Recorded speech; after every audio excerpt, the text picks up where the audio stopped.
ખેડા જિલ્લામાં ગાજવીજ સાથે ભારે વરસાદ વરસ્યો। ખેડા જિલ્લામાં છેલ્લા અડધા કલાકથી ધમાકેદાર બેટિંગ ચાલી રહી છે। ગળતેશ્વર અને ઠાસરા તાલુકામાં ભારે વરસાદ વરસ્યો। યાત્રાધામ ડાકોરમાં પણ ભારે વરસાદ પડી રહ્યો છે। વરસાદને કારણે લોકોને ગરમીથી રાહત મળી। અત્યાર સુધી લોકો વરસાદની રાહ જોઈ રહ્યા હતા।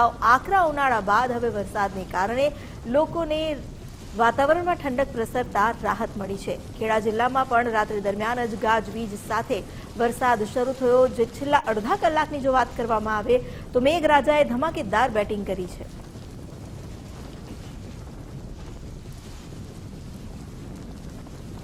વધુ જાણકારી આપી રહ્યા છે સંવાદદાતા કિશન રાઠોડ। કિશન, વરસાદની શું સ્થિતિ? અડધા કલાકથી વરસાદ ચાલુ છે, તો અત્યારે ક્યાં કેવી પરિસ્થિતિ? ચોક્કસથી વાત કરવામાં આવે તો ખેડા જિલ્લામાં ગત રાત્રિના સમયે મુશળધાર વરસાદ વરસ્યો હતો। કપડવંત, કટલા, ડાકોર, ઠાસરા, ગળતેશ્વર, નડિયાદ સહિતના વિસ્તારોમાં રાત્રિના સમયે મુશળધાર વરસાદ વીજળીના કડાકા સાથે વરસ્યો હતો। હવામાન ખાતાની આગાહી પ્રમાણે વરસાદ વરસતા વાતાવરણમાં ઠંડક પ્રસરી હતી। હાલ ખેડા જિલ્લામાં વાતાવરણ સ્ટેબલ જોવા મળી રહ્યું છે।